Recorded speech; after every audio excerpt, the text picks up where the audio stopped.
মা পাখি বেশি ব্যথা করতেছে? স্বামী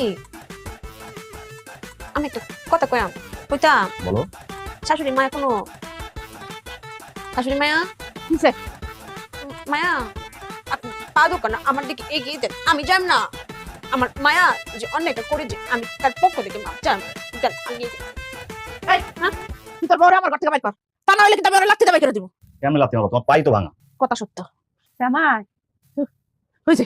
ওই যে তোর শাশুড়ি আমার ডাকে, বাবা তাড়াতাড়ি যায় তুই তোর শাশুড়ির লগে দেখা কর, তা নাইলে আবার তোর শাশুড়ি আমার ঘরে ঢুকে পড়বো, সর্বনাশ হয়ে যাবো। বাবা যা, কিন্তু একটা কথা, হ্যাঁ একটু দূরে দূরে থাকবি, প্রয়োজন পড়লে এই যে এমন হয়ে থাকবি।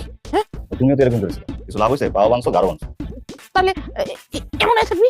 হ্যাঁ মামা এসব কোনো কিছু করে লাভ নাই, যেটা কপালে থাকা সেটাই হবে। আমি যাই শুনে আসি কি বলে। আমি কেন একটু বসি স্বামী?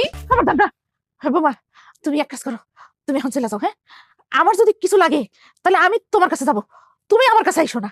আর মা দয়া করে তুমি তোমার ওই চাইনিজ চাকু আর চালাইও না, যাও যাও যাও।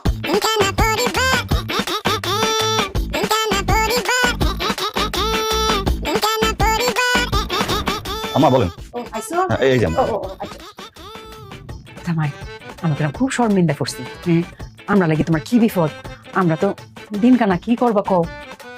আল্লাহর কাছে হাজার শুকরিয়া, আপনারা দিন কানা হলেও আপনাকে বিবেক 24 ঘন্টা খোলা থাকে। খালি বিপদ কি, আপনারা আমার আম্মারে তো কুম্বি বানায় ফেলাইছেন। আপনি বানছেন পা আর আপনার মেয়ে বানছে গাছ। এটা কইয়া শরম দিও না যে।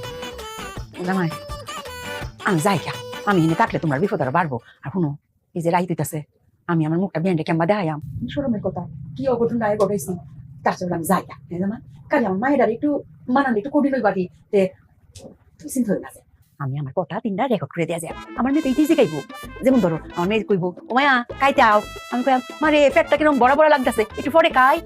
মায়া তো রাজি হই, পরে কইবো আয় যাই মায়া তোমার গ্যারামটা দেখাই। আমি কইলাম কতখানি আইসি আর জয়টা পাউডার বিষ আর যা দেখতাম না রে মায়া কালার দেখবাম নে। রাজি হই, পরে কইবো মায়া তাইও আমরা দুজনে জড়াজড়ি করে ঘুমাই। আমি কই মারে জড়াজড়ি